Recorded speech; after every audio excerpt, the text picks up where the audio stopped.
Hello and welcome back to the Free Speed Podcast, your go-to podcast for navigating fitness and life with purpose. I'm your host, Tash. And I'm Cal.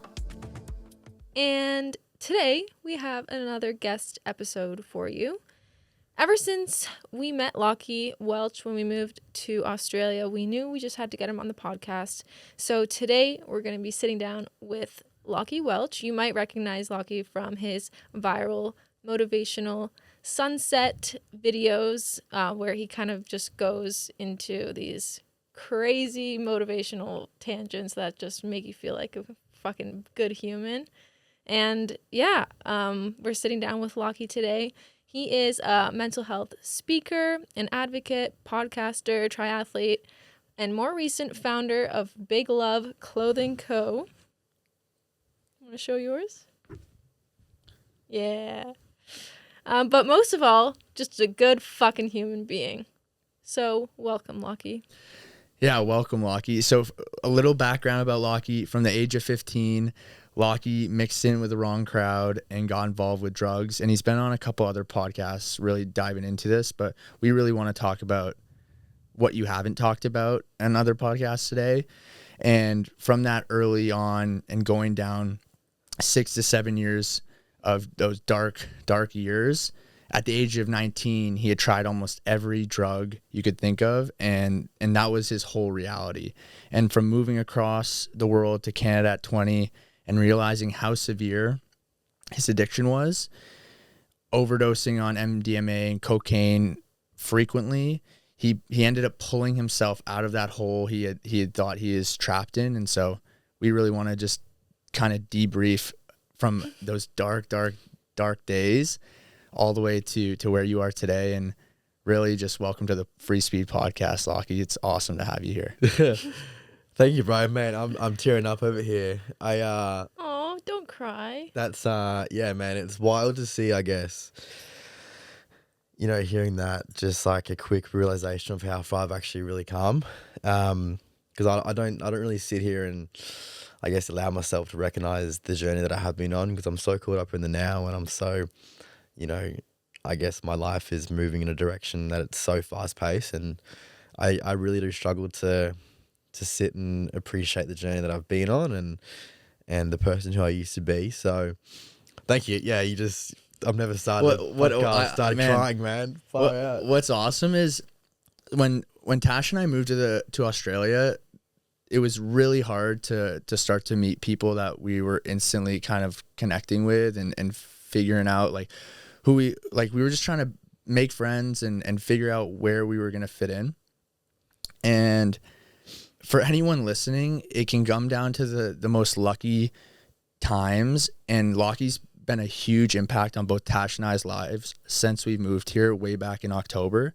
And it was just by chance. It was a charity event that Lockie was actually speaking at, which is crazy because that was the last event that you did for a long time, and we can talk about that. But after this men's Movember mental health rowing event, I came up to Lockie and your videographer James, who I'm also good friends with, and like that was like, if that hadn't happened, we never would have met. We wouldn't be friends. We wouldn't be sitting here today. And it's just like, I appreciate the impact that you've had on both of us.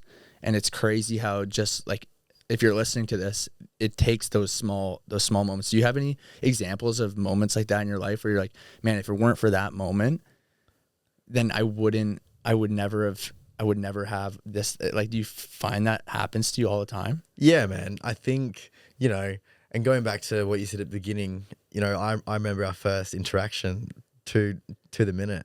And I think it was so nice you come to me and you said, dude, like, man, love your story.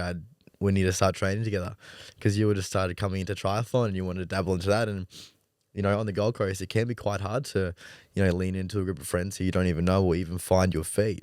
You know, Tash, I know you've sort of struggled with that as well. And Cal, you have a little bit as well. So I guess those little incremental moments, what really count, you know, that's been my whole life, really. If I hadn't have gone through what I went through at 15, I wouldn't be the person I am today. I wouldn't have even met you guys if I didn't go through those moments, you know? So I think everything that happens in our life, it's all relative to the person who we're meant to be and to the person who we're becoming. And I think a lot of people, we hold ourselves to a standard which comes from a good place, but we hold ourselves what's so distracted from the now and the present and what's, led us to being the person who we are at the end of the day, which is now, right? Mm-hmm.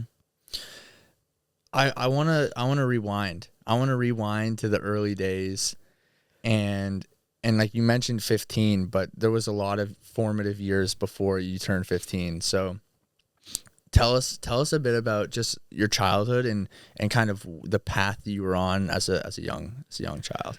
Yeah, man. Whew, gonna unpack some stuff here. Yeah, I guess, growing up, I lived in Brisbane, a small little city just outside of Brisbane city, with my two sisters and my mum and dad. And mum and dad split up quite early. I have no memory of them being together as a kid. So I've never really known to have parents who are growing up still together. And I think from the very get-go, I separated myself from everyone else around me because of that.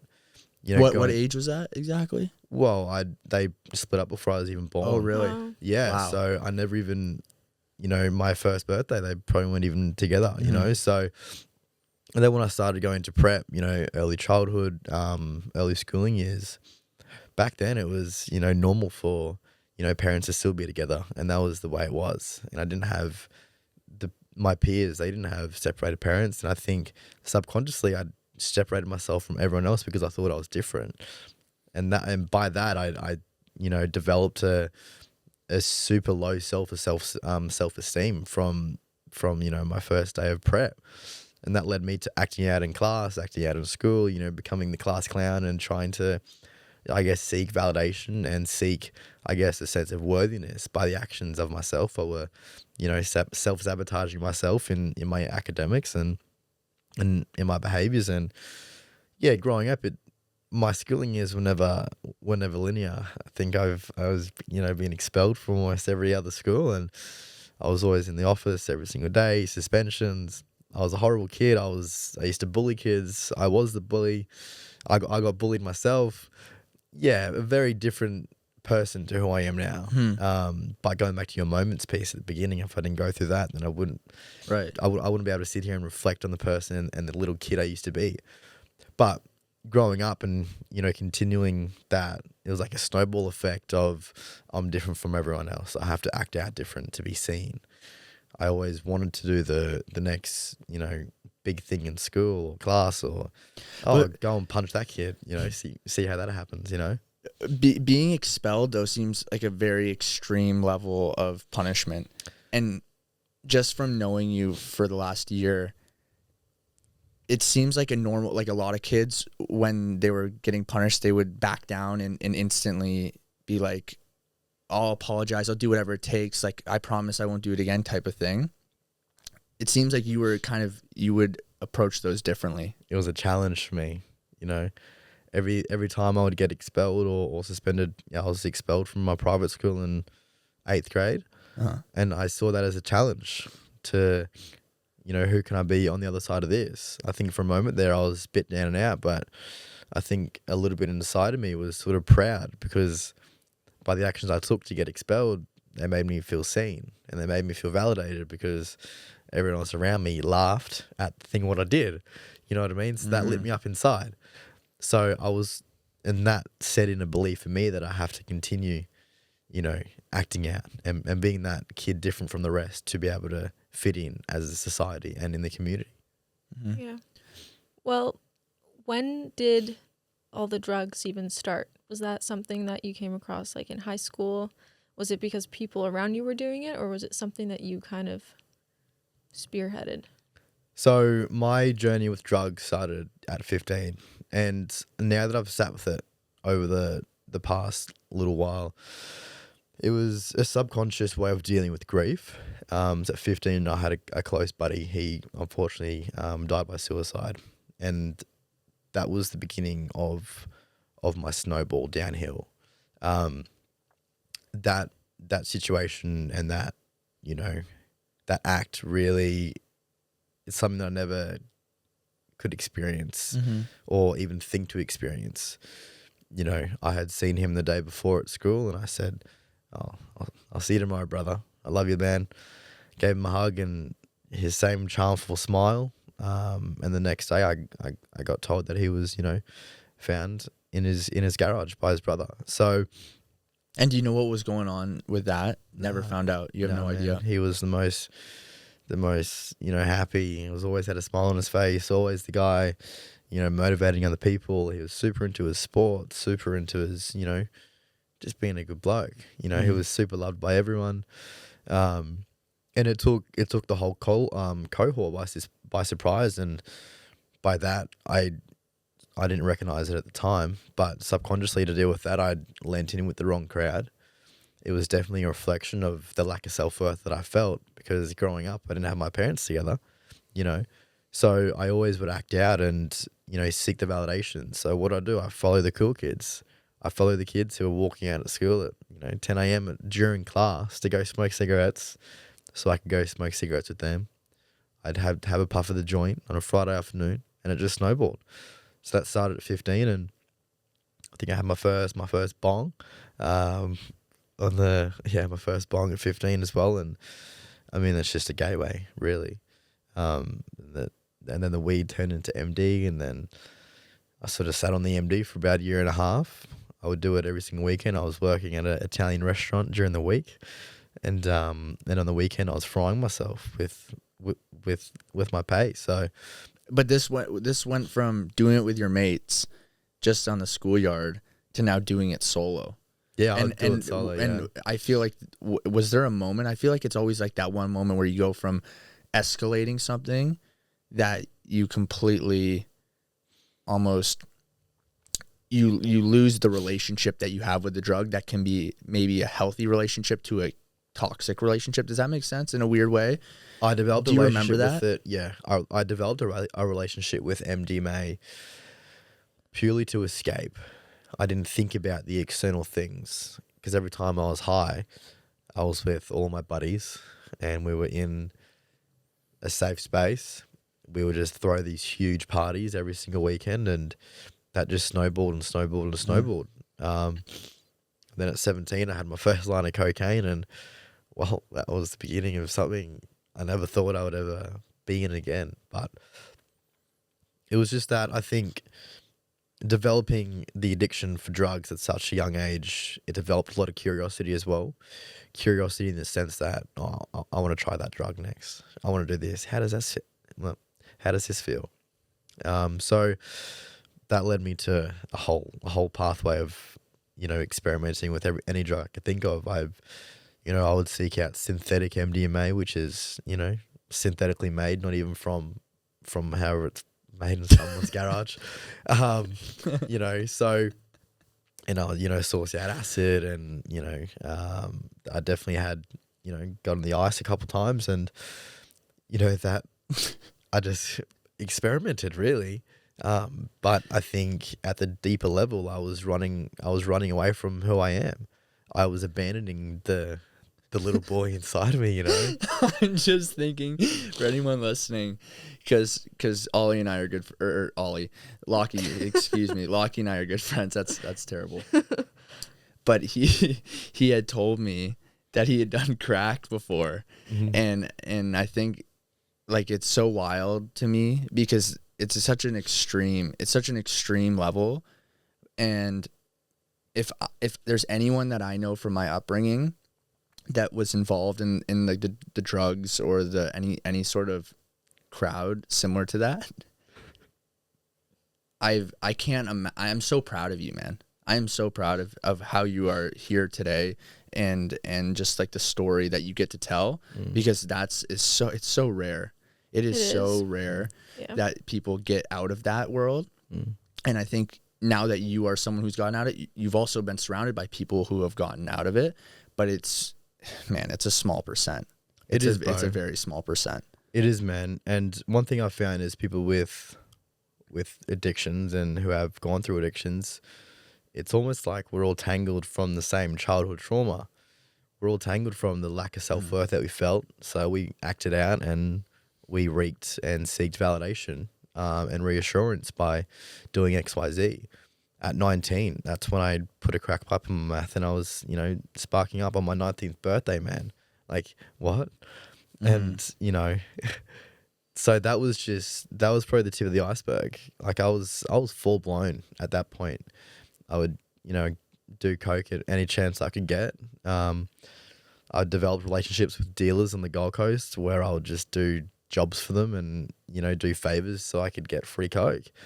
I mean, I was a little snow rat, you know what I mean? And I think it from very early on, I wasn't doing it for fun anymore. I was almost doing it to feel like myself. And I think one of the biggest things, what I realized is it became a problem when I was telling myself that it's not a problem, especially when I went to Canada. I mean, yeah, tell us about that whole process, because that's kind of something we bonded over when we first met you, was that you spent a lot of time up in Canada and we're also Canadian. So yeah, tell everyone who's listening kind of how, about the time that you spent in Canada and how your relationship with the drugs kind of escalated there. Yeah, so I mean, my time in Canada was awesome. But for a little bit of backstory to lead into that, after I realized that I was smoking crack, and I'm like, this is pretty fucked up. That's when I really leaned into my fitness. I got into triathlon and really got back into running. I was kicked out of the Navy. That was like a whole, and that's another piece of the moments thing, right? If I didn't get kicked out of the Navy, I wouldn't be who I am now or where I am. Well, I want you to go into that real quick then. Yeah, so I guess along with all my lack of self-worth growing up, I always knew that I wanted to be someone of impact and someone who, would make a bit of a change in the world. And what do you do when you're, growing up and you see all these men in uniform? You're like, oh, that's cool. I really want to be like that. So I spent all my 12th grade navigating towards the military, and I was accepted into the Navy as a bosun's mate. And fresh 18, I was driving home from a party and blind drunk, absolutely blind drunk. And I had come around a sharp right-hand turn, and I had flipped my truck and Really? Wow. landed on the roof. And the roof was sort of caved my head into the headrest. And Is that why you have a scar? no, that's from my sister did that at 4 years old. Sorry. No, that's right. So yeah, and I should have lost my life that night for sure. But yeah, I got the whole shebang, rushed to hospital, all that sort of stuff, spent the night over there, and I had to tell the Navy that I lost my license as a result of drink driving, and I had a really serious car crash, and they kicked me out. They told me the door's there. So I never actually got into the Navy as a result of that. So, and then I was like, what can I do now? What can I do now? And in about 10 months period, I got clean and sober, and I got really into my running and fitness and stuff. And after I had a couple of achievements, I was like, all right, let's move to Canada. So I booked a one-way ticket at 2 weeks after my 20th birthday, and I set off for adventure of a lifetime. I landed in Vancouver on the 22nd of April 2022, and I went out that night, and I sort of knew that the coke was really good in Canada, and that little voice crept back in, and he said, "Fuck yeah, you're here. You can go and give it a crack." So I found some random guy on the street, and turns out the cocaine was laced with meth. I was off my trolley. Oh my gosh. Yeah, but then I attached that feeling to this is what good cocaine feels like, And then I set off to Banff, a little country town in the Alberta Rockies. Beautiful, beautiful, beautiful place, but what do you do when you're in a small country town surrounded by a bunch of other Aussies who have addiction problems as well? It's just a constant cycle of drugs. We would be snorting coke every single day. So did you fly out to Canada with your bike and everything, or was that just a rear view mirror? You're like, see you later, see you later, triathlon. Yep. And then it was what was that in your, you were just, I'm a ski bum now? Yeah. That seems like, was that really your dream? You're like, this is just, or was it like you knew this was a period kind of thing? I knew it was a period. Yeah. And my mantra was, I'm single, 20 years of age in a foreign country. Let's dance. You know what I mean? And I would, it got to the point where I would just wake up on a Monday morning and just snort coke for breakfast. I'd just sit there and just fry, like just scroll on Instagram and just fry. Were you working in this period of time? Yeah. So I was still working at, I started off as a chef in Chili's. Welcome to Chili's. I was still working. I was chefing. So yeah, I'd go to work. So you can cook. Yeah. Gotta teach Calvin. Yeah, I got him. I got him. Brutal. Another dagger to the fucking throat today. And yeah, so I'd go to work, 2-3 days old. I just wouldn't sleep, go straight from a kick on after party and then go straight to work. The après ski was your whole life. Oh man, I lived for it, you know, and so did everyone else. So I thought it was so acceptable and everyone else did it. So I was like, oh yeah, I can do it too. And then I navigated out of that and then I got into maintenance at a different hotel. And yeah, I would come into work with an 8-ball in my pocket and just sit in the room in between room calls. I would just snort the biggest lines I could just to make my head explode because I just wanted to feel. I just wanted to feel the highest of highs because I just wanted to run away from who I was inside. I knew I was doing things that weren't favorable to who I wanted to be, but I was like, fuck it, I'm here, so why not?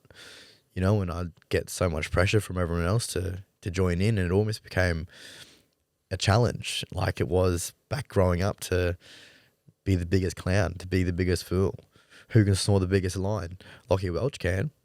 Who can do the most amount of cocaine in, 12 hours? Oh, I can. Watch me. Who can do the most, who can scull the most amount of beers? I'll do it. Give it here. So it was always a challenge to be seen. And by that, I thought I would, create, morale in the town. And I quickly gained a pretty gnarly reputation that I was the town coke addict. Every time I'd see someone, they'd be like, oh, are you going to get on it tonight? And I was like, fucking oath. But a part of me loved it.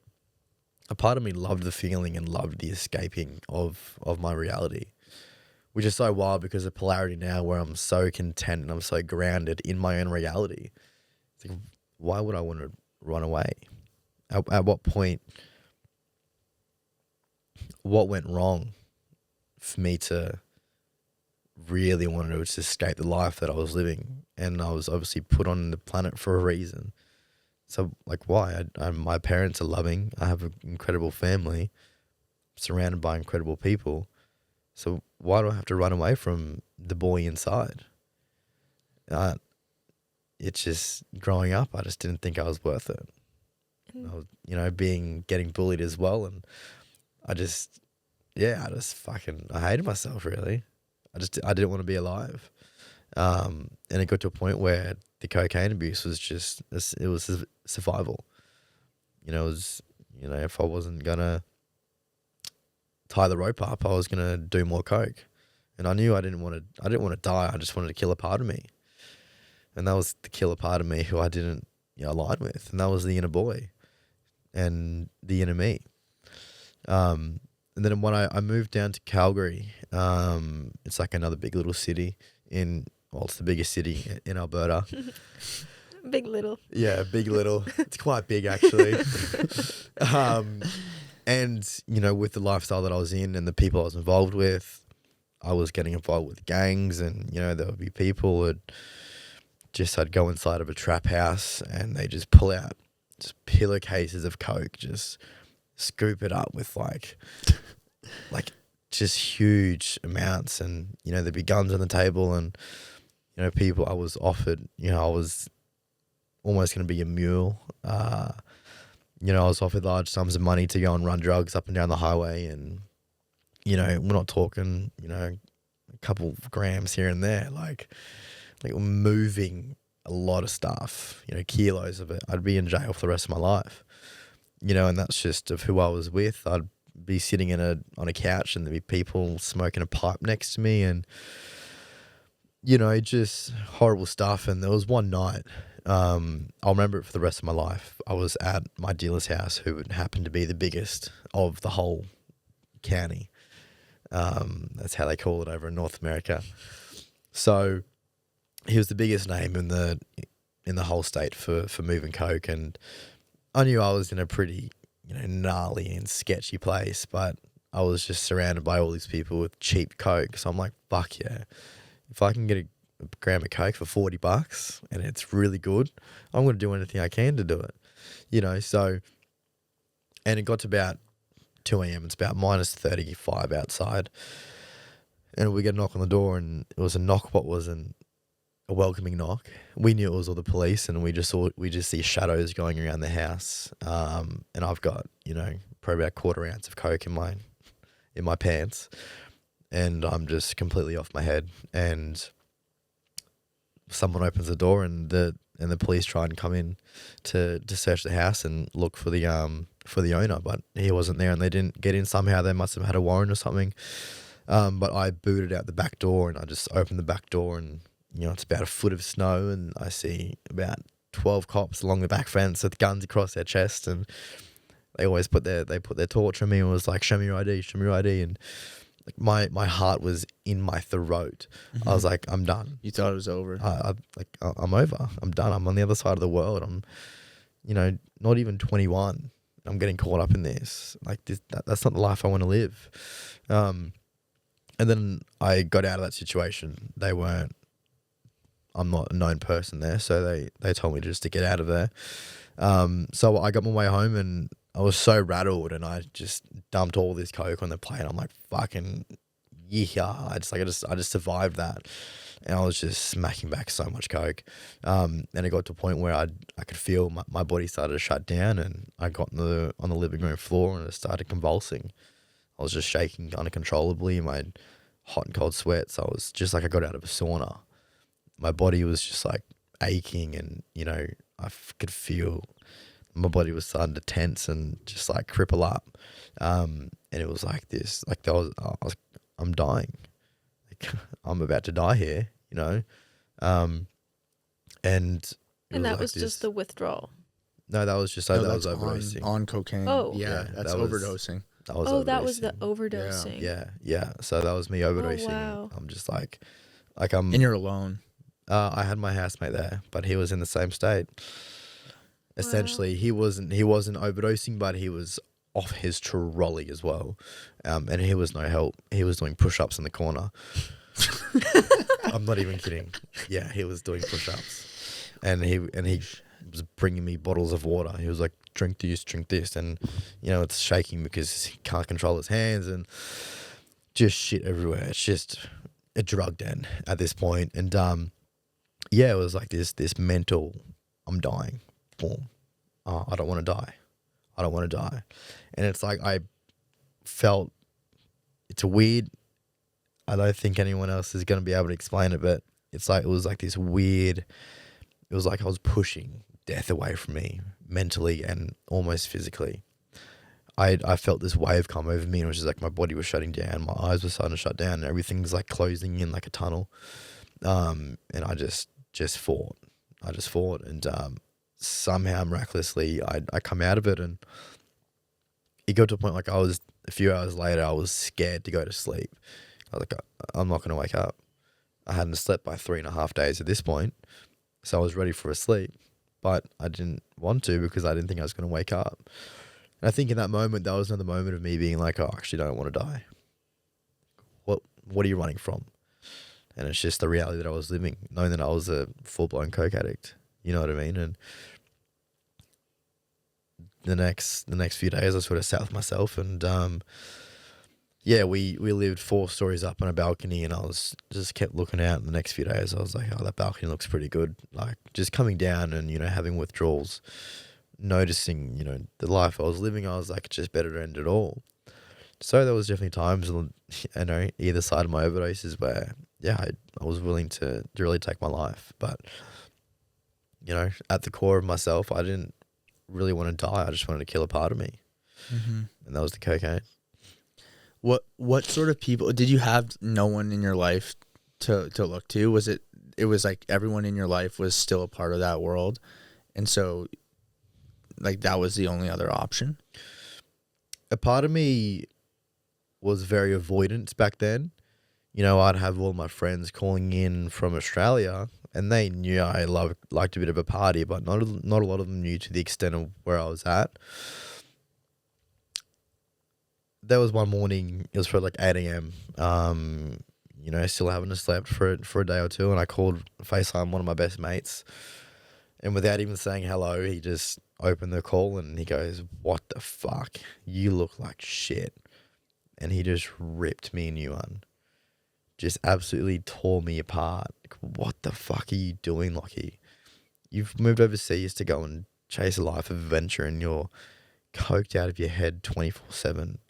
Like, don't consider me a friend if you keep doing this. I think that was when I realized my actions are really going to cost me a lot of people. Same thing happened with my sister and my family members. You know, my sister, one of my sisters, her and I are super, super close. And she knows that I like to party, but, you know, even she got to a point she was like, fucking pull your head in, like you're going to die, like you're actually going to die. And I didn't tell many people about the story about the overdose because I can imagine, I would only imagine what they would have done with that information. So I was like this anxious avoidant. I wouldn't tell them everything, and I just run away from the whole conversation because I didn't want to hear what was going to come from it. I knew what I was going to get served, and I didn't want to because a part of me loved it, you know. So it was like this total, complete, you know, contrast and polarity of, oh, the high is really fun, but then I'm running away from who I actually really am, and I want to kill that part of me. So that's why I keep on trying to chase that high, you know. And getting forced into like a rehab center. Or something like that. Yeah. I mean, my rehab was the Yukon. It's one of the reasons why I went up north. Yeah. And what kind of made you decide to do that? Like, was it your own doing, or was it the people around you that decided that you should do that? So it was definitely a me decision as well. I think back then I had a little bit of self-awareness. So I knew the road I was going down was not nice, and it was only going to get worse, especially with the people, like the gangs I was hanging around. In North America, they don't play with that stuff. So I knew it was, you know, do or die. And one of my buddies, he got a job up north, and he passed on my details, and I went along with him. And it was the best thing for me, going up north, being totally secluded in absolutely butt-fuck nowhere with, you know, knowing no one. It's so foreign. It was almost like a breath of fresh air, and it was a new start for me. You know, I was earning great money. I had a lot of opportunity there, a lot of travel there as well. And yeah, it was sort of like a breath of fresh air. But I'd go up there for, you know, 8 weeks at a time, and I'd come back down on my weeks off and party. What kind of job were you working up there? I was doing construction, so carpentry. I was doing commercial carpentry, so spent a lot of time up there, probably about a year. And I did a lot of traveling around the whole territory. I mean, I saw everything else. You know, I was seeing moose, I was seeing northern lights for breakfast. You know, I'd go to bed and there'd be northern lights out my window, and just, it was a whole different experience of life. Those are some dark winters though. Oh man. Yeah, like minus 40 outside, and you know, we still got to work 10-hour days. And the sun doesn't rise. Sun doesn't rise, no. How does that affect you? Yeah, that gets dark. More so lonely. Yeah. Yeah, more so lonely, man. You know, there was days where the homesickness got so bad where I struggled to get out of bed. I just wanted to sit in bed and cry because I missed everyone back home. It's probably withdrawing as well. So were you already planning on coming back to Australia by then? No, man, when I first got to Canada and before I really went downhill, I thought I was going to get PR. Like I was applying for permanent residency, and I was like, I can see myself settling down here for sure. Mm-hmm. Vancouver, I love Vancouver, man. Yeah. Such a beautiful place. Love it.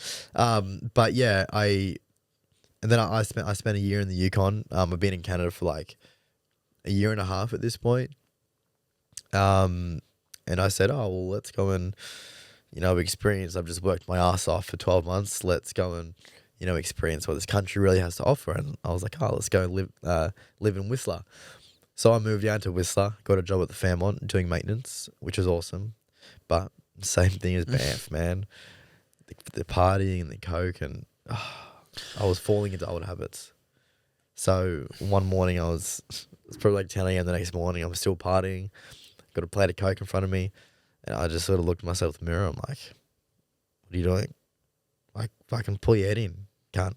Like, you're a fuckwit. Like, you're actually going backwards. And I just booked a one-way ticket home.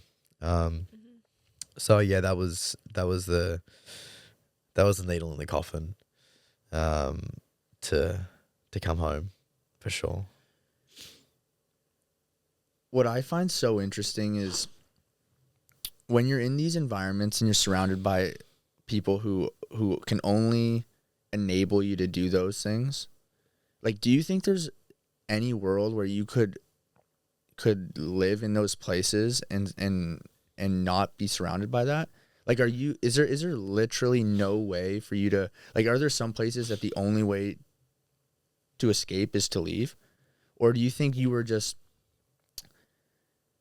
so tied with the wrong people from when you had first gotten there that those people were always just constantly being reintroduced into your circle? It was a cycle. Like, put yourself in someone's shoes who's maybe thinking about going to these ski resorts or going, because a lot of people every year go to Banff, go to Whistler. Like, is it just like, no, don't go there?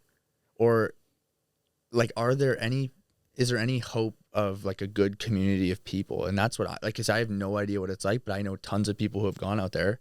And is every single one that I've known, like, have they just been partying like you have been? From what I've heard, like, a lot of people just go there to work and party. Yeah. That's what it is. And, you know, there's people there who don't touch drugs, who have some sort of self-control. Sorry. But I think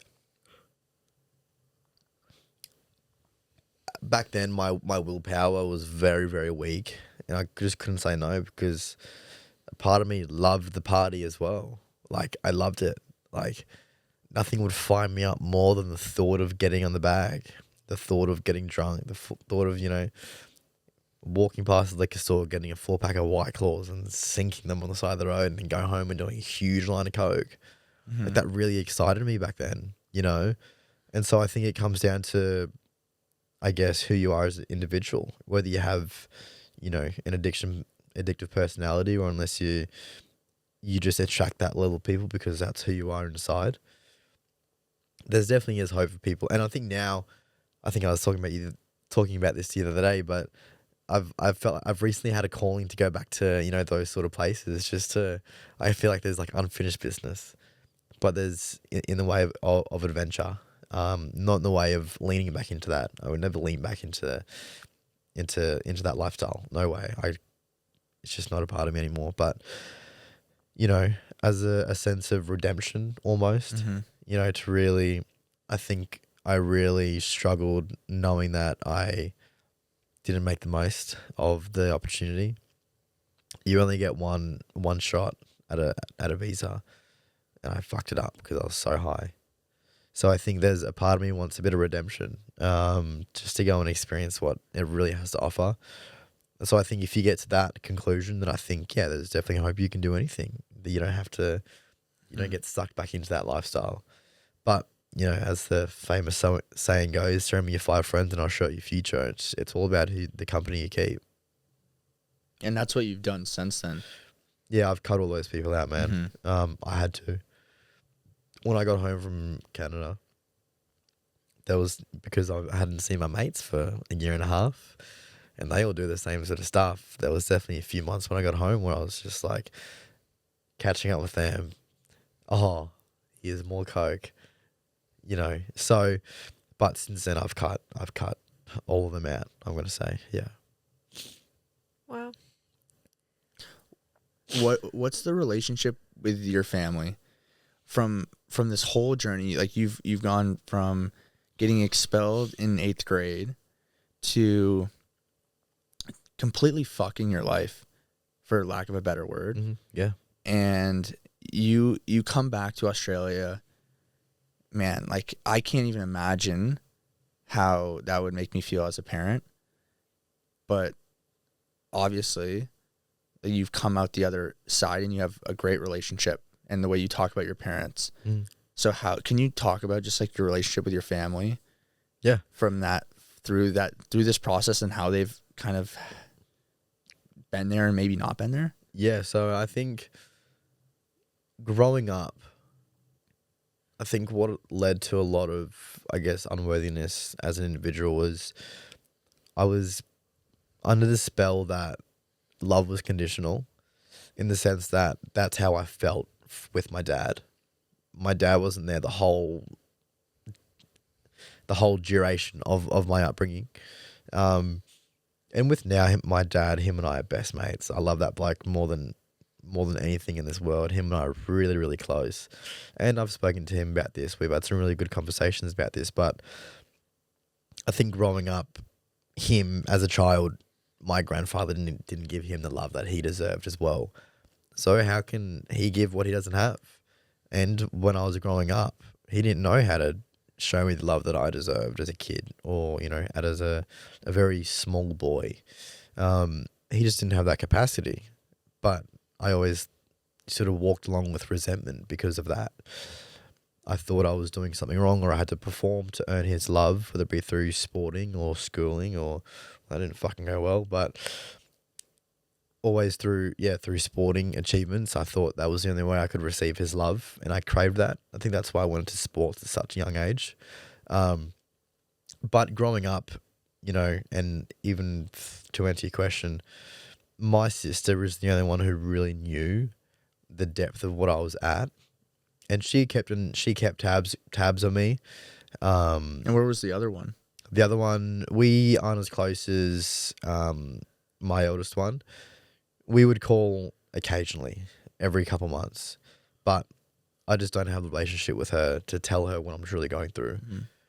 And mum, being as strict as she is, I was always so scared to tell her what I was doing. She was oblivious. I'd FaceTime her off my trolley. But what about when you were expelled? She like, what did she do? Is that kind of where you knew? Oh, like, and she came down hard on you. Yeah, it wasn't nice. And so then you could hide from her, kind of. Yeah, I'd always hide, and I would always be so scared of her if I was to do anything wrong, or God forbid, I get a D on a report card, I'd be sent to the gulag, essentially. Well, so when you that drunk driving accident and that Navy thing. Like did she almost disown you, kind of thing, after that? Like, that's almost like if that's how she acted when you got expelled. She couldn't believe it. Yeah, she couldn't believe it, and I think the disappointment come out of that, and there was some hard words. Yeah, for sure. Yeah, I got grilled big time. But I think apart from the anger, there was a lot of care as well. So of course she was, my mum and dad told me he couldn't sleep for 2 months after the accident. And mum just, I think that's when they really started to notice that, like, I'm sort of running from something, and like my mental health was at an effect. So they just asked more questions at that situation, rather than, relating back to my school years. If I was doing something wrong, or I'd be, setting hot coals into a fire, and just got grilled. But I think, at that age I was at, and then recognizing what I'd just done, there was more so questions about what am I running from, rather than, pointing the finger at me and degrading me to a sense. But growing, coming from Canada, when I had told mum the extent of where I was at, it wasn't so much anger, it was disappointment within her own self, that she had created a culture within the family that it wasn't a safe space for us to come to her with those sort of stuff. Dad was understanding, and he was just there for me. Just asked me if there's anything he can do, and just sort of put his hand on my shoulder, really, and that's what I needed. I didn't need to be put in a corner and screamed at because I was running from the person of who I was. I needed someone to hold me. But for so long, I didn't feel that at all growing up at all. And me and my other sister, we haven't really spoken about it, to be honest, but she knows. But yeah, my older sister and I, we've had big conversations on it. And she's been a big pivotal moment in my journey. Yeah. So fast forward now, you moved back to Australia. What was life like then? And tell us kind of how you got into this whole mental health advocacy and like how you started to make these videos and everything. Yeah, so into some lighthearted stuff. Yeah. So yeah, I think when Stuart passed away at 15, that's when I really started to recognize where we are as a community and as a society in the relationship with mental health in men, young boys. I think to me, I was like, he was 15. Why did he feel like he needed to remove himself from this world? And I think that situation opened my eyes a lot.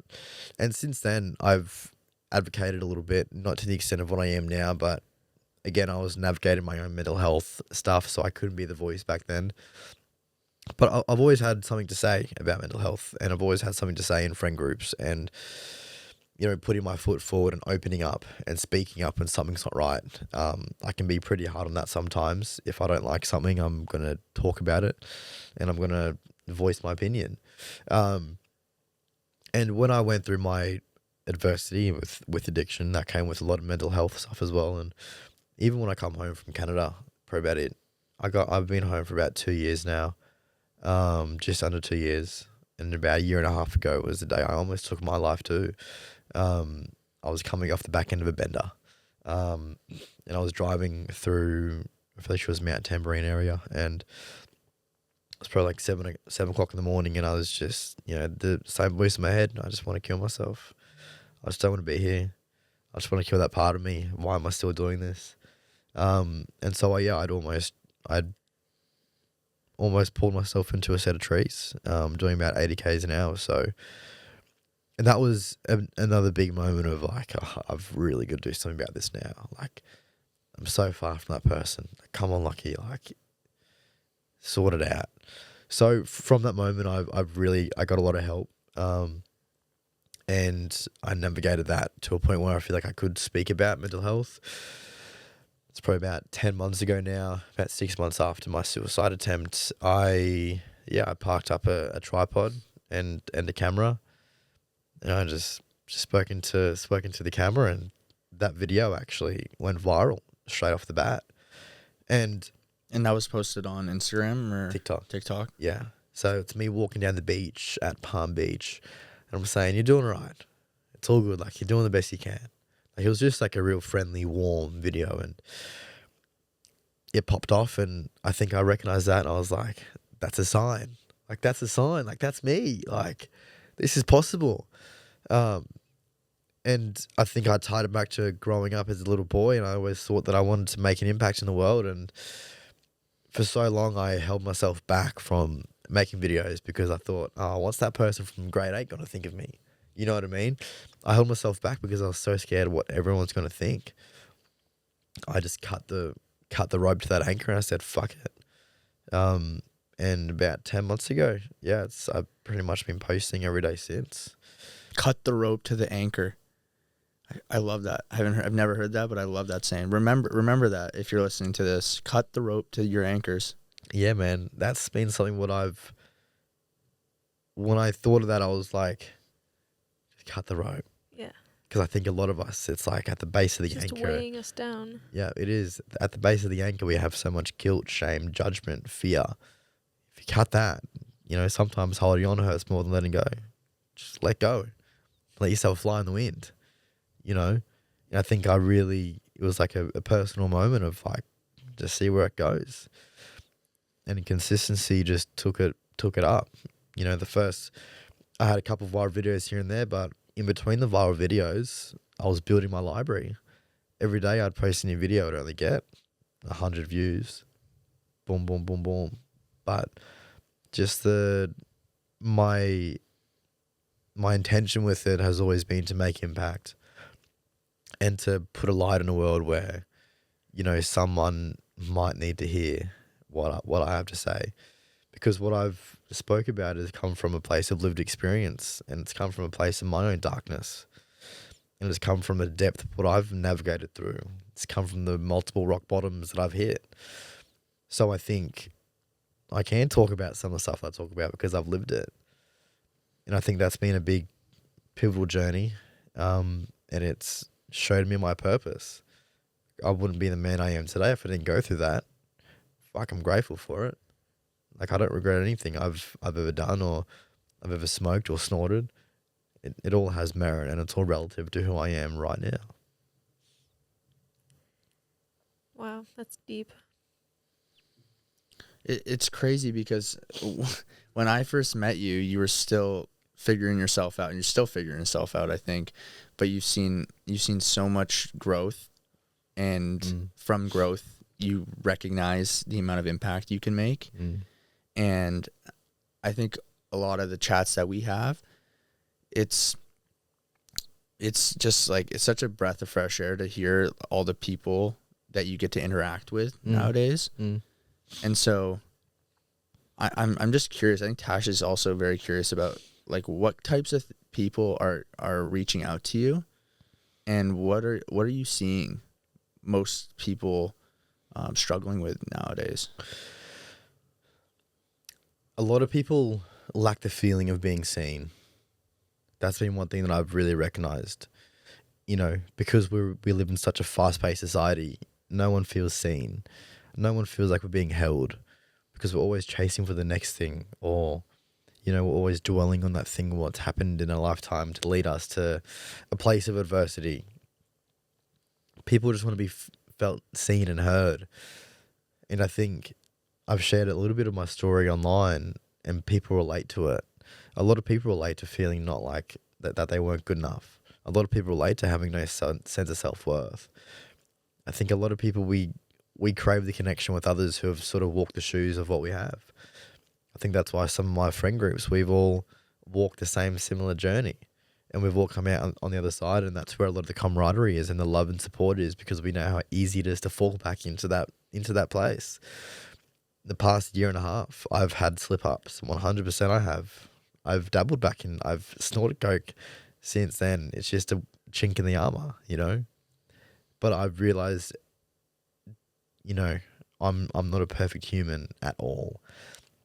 But I think, to answer your question, a lot of people in this life, we lack feeling seen and heard. Sometimes we just want to be held. We don't want advice. We don't want someone shouting their opinion at us. They just want to be listened to. I think that's what a lot of people lack, because they get their egos in the way, and they want to have their opinion heard and their voice. They're just like hearing their own voice. But the person on the other end just wants to feel seen and heard. And I think a lot of people who reach out to me, a lot of older people actually, you know, older women especially, who have had their own fair share of adversity, and in a world where, you know, it's so fast paced, some people just feel like no one cares. And I can understand that, because sometimes I feel like our family doesn't care at the same time. It's like growing up, I didn't think my dad cared, you know, and that goes internal. That channel is inside of us. And so I think I've felt that, and I've noticed that, whether it be, to answer your question, a lot of people just want to be seen. Well, I think what's amazing is there's people that are willing to come to you. And I think one of the things that I know you want to do is just keep stripping down the ego and stuff that's attached to, maybe if it's older women that feel comfortable to come to you, then all the people, whether it's men or women, that think that they don't need to talk about it, or that they already know best, or they already know everything, and they kind of live in this tunnel rather than opening their eyes to thinking, oh, what this guy Lockie's talking about is actually it's valuable. It's not like, oh, look at this stupid cringe. You know what I mean? And it's important to remember that like your message is being interpreted by so many good people, and it'll be amazing to just keep stripping down those walls of the people that, because you're so confident and you're so true to who you are, because the young men who might see this, I think that's a great example, and be like, oh, look at this guy, right? And that's who you used to be. Yeah. And I think that's what's so funny is you probably would have made fun of yourself 10 years ago. Yeah. But it's so powerful. Yeah. Right? And yeah, it's reaching the right people for sure. It is. And I think a lot of people, what I've noticed too is the comparison that we hold ourselves to, whether it be to the person next to us or to the person in front of us, metaphorically, or the person who we see online. I think a lot of us, we suppress our emotions and suppress our thoughts and feelings because we feel like someone else has it worse. I think with mental health, everything is relevant, and no matter what is probing at you, where you're feeling emotionally unwell, mentally, like what you have to say is powerful, and just by allowing yourself to speak and just bring in so much gratitude and so much vulnerability, what translates into strength. If I wasn't to start to talk about my story or, get vulnerable, I wouldn't be who I am today.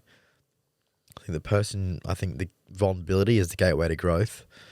And that's been something that I've really embodied is I haven't, people, especially with the mental health in men with the stigma, vulnerability is a weakness apparently. Fucking no, it's not.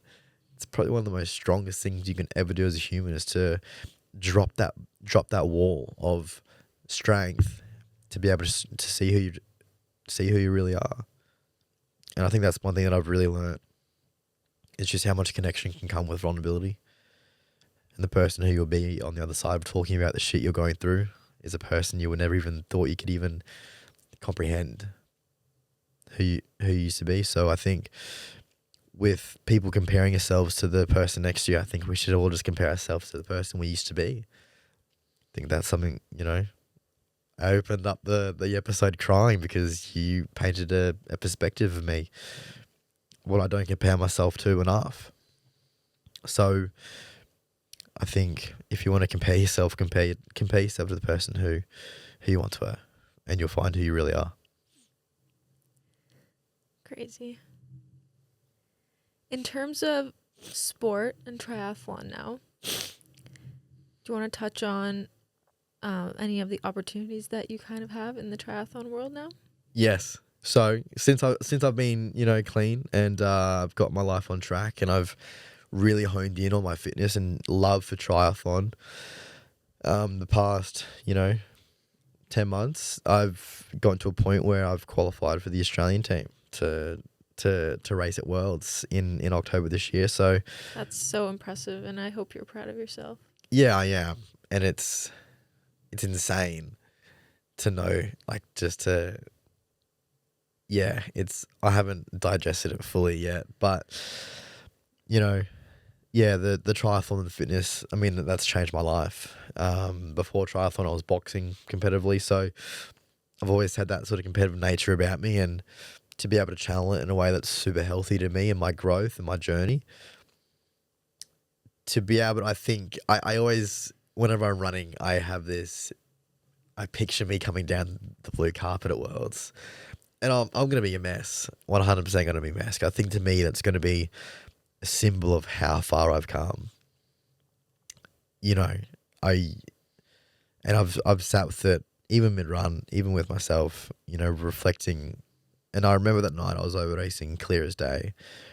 In that moment, if you were to tell me that I was going to be on the Australian team for triathlon, I would have laughed and said, fuck you, what? No.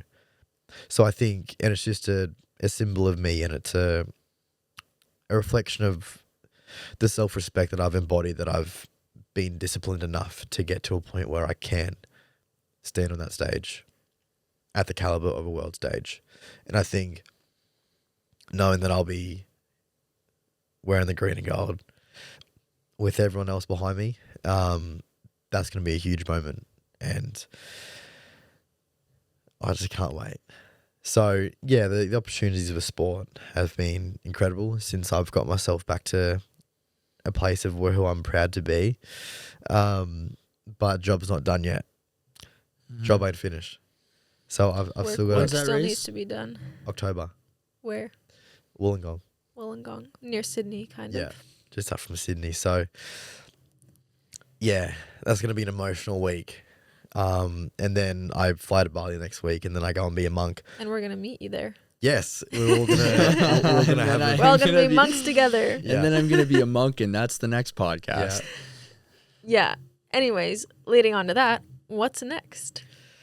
So yeah, after Worlds, like we just touched, I go to Bali and I'll be doing some solo travel there for a few weeks, and then I've landed in a place of my journey where I crave nothing more but more connection of myself at a deeper level than who I am in the mirror. And yeah, I'm gonna be a monk. That's fucking weird to say. No, it's fucking awesome. It's awesome. I'm excited, but I never would have thought that I'd be a monk. But I guess that's just the beauty of the beast in the journey of the human experience. So yeah, the monk experience come about when I was working away end of last year, and I had another little relapse, and I said, why do I do this to myself?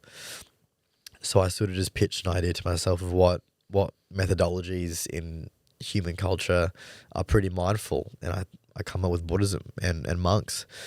So I reached out to a monastery in Thailand, and they welcomed me with open arms. So it's going to be a minimum of 30 days consisting of 8 to 10 hours a day of meditation, a lot of chanting, a lot of alone time, and just practicing the Buddhist life, really.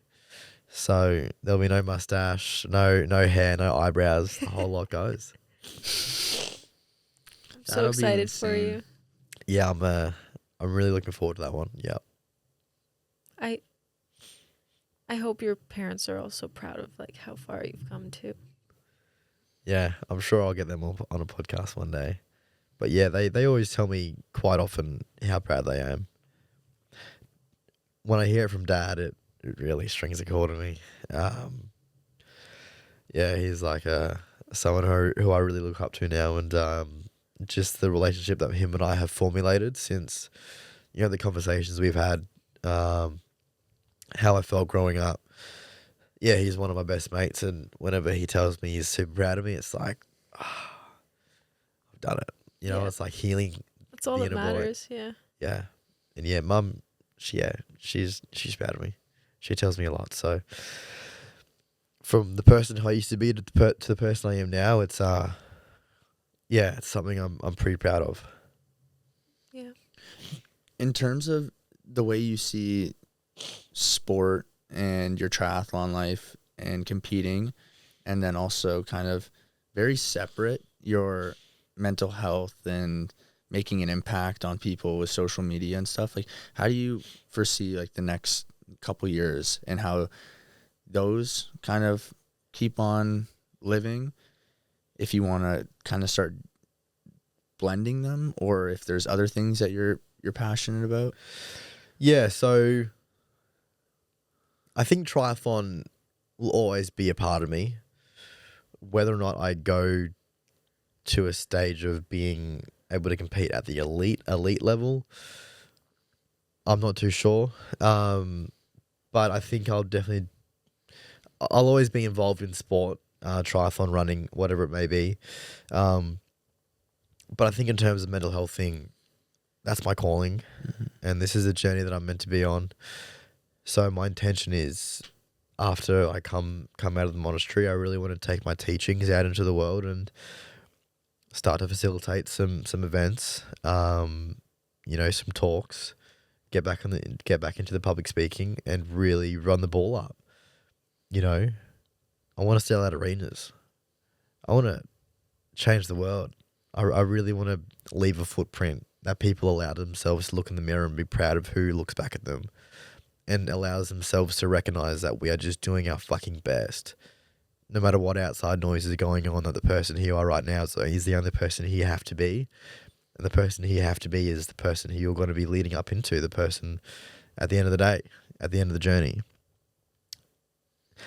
So yeah, I'm going to sell out arenas, and I really want to change the world and how we view mental health and how we view ourselves. But yeah, I'll definitely be blending in some triathlon as well. I think that's just good for me. It's good for my mind. Well, off the back of that, I mean, to have the goals to sell out arenas and competing on like a national level stage takes an immense amount of mental strength that I think every single person, anyone listening, including me, would want to know, like, where do you get that mental strength, and what kind of mindset are you in to be able to say, I want to stand on a stage in front of thousands of people, which for those of you who are listening who don't know, is the number one biggest fear in the world, is public speaking. How do you have the mental strength to want to do that? What if it all works out? You know, what if it actually all works out? And I think that's something I envision it, and because I've been in the stands of people who have been talking on stage, and it just lights me up and it excites me, and I know the impact that it can have. And I think that's my deepest calling in life, is to make impact. And if I can put myself on stage in front of hundreds of thousands of people, then, I mean, hundreds of thousands of people will be leaving that arena with a different perspective, with a different outlook on who they are. And I want to reach far and wide. I want to, I guess, be fired up. So getting on that stage doesn't really make you nervous. It makes you excited. It makes me nervous as fuck. Yeah. But it also makes me really excited for the outcome of what will happen afterwards. And because I back myself so much now, and how much confidence that I'm building with my own little talking gigs, I mean, it's just something what I think everyone should have, that burning desire to really want to have an impact or a change in someone's life. And if you can put yourself in a spot of vulnerability, I think the person who I am now, I wouldn't be who I am if I didn't get vulnerable. Being on a stage is vulnerability to its deepest core. You know, if you choke up, light's on you. So I think the person who you become when you go through hard stuff or uncomfortability, you're unstoppable. And if that can translate into anyone else in the crowd or anyone watching or listening, go and do it. You know, I think it's been one of my biggest dreams. I think growing up, I always knew that I wanted to be someone of impact and someone who wanted to make a change. But if you want to make a change, you have to change yourself first. And that's one thing that I've really embodied as well. So yeah, to answer your question, I think the root cause of me wanting to sell out arenas is knowing the impact that it will have and it can have. And what if it all works out? That's great. Well, Lockie, at the end of every episode here on the Free Speed podcast, we say one little free speed tip to wrap things up. So if you don't know what free speed is, it is kind of like the extra that you get without the extra effort. So it's like a little bit like, what is something that you want to say to everyone who's listening who can kind of use in their daily lives as free speed? Don't take advice from people who aren't where you want to be. That's one thing that I think a lot of us get caught up on, is we're constantly surrounded by people who aren't potentially so like-minded or aligned. And I think in a world today, it's so easy to get pulled down by the people around us.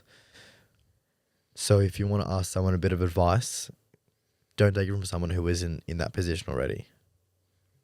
And what's so beautiful about that is also don't take criticism when you do take that risk from somebody who is also not where you want to be. Yeah.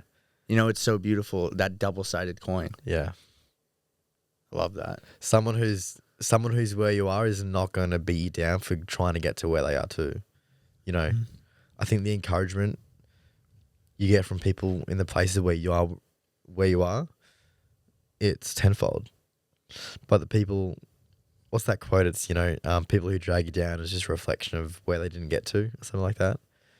So I think a lot of people who are so negative, there'd be hate keyboard warriors, it's just a reminder to them that they didn't go after their dreams and they want to pull you down to get to their level.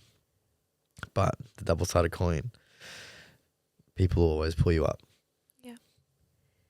Wow, it was a pleasure having you on the podcast, and you have such an amazing story. And yeah, we really hope that this, you know, resonates with some people. And yeah, where can people follow you on your journey? Well, thank you so much for having me. I know we've been talking about this for a little while, and we always get together and have really, really beautiful conversations. So it was nice that we could actually capture one for once. So thank you for inviting me into your space, and, you know, just on the Instagram and on the TikTok to follow the journey, and At Lockie Welch. at Lockie Welch. At Lockie.Welch. That's the one. That's the one. Yeah, Lockie.Welch on Instagram, and yeah, Lockie Welch on TikTok. So Yeah. that's where you're able to find the red dog. Roof, roof. Roof, roof. I love the red dog. So Lockie, for anyone who's listening that doesn't know this, he has this alter ego The red where dog. he turns into red dog. he turns into the red dog. Yeah. But that's what keeps things so lighthearted. And oh my gosh, Yeah, you're a little jokester sometimes. thank you for coming yeah. on, because you know how to balance just having a good time and also being serious. And I think I love people who know kind of that fine line where things aren't always sunshine and rainbows, but they know how to enjoy the sunshine and rainbows. And so really just thanks for coming on episode 29 of Free Speed Podcast, Lockie. And we can't wait to hear the stories that you have when you are finally a monk, and maybe we might not be friends anymore. I'm just kidding. Nah, we'll always be family, brother. Yeah, exactly. Yeah. Truth. Amazing. You know, thanks, guys. Big love. Big love. Get over here. Give me a hug. Yeah, you want some, eh?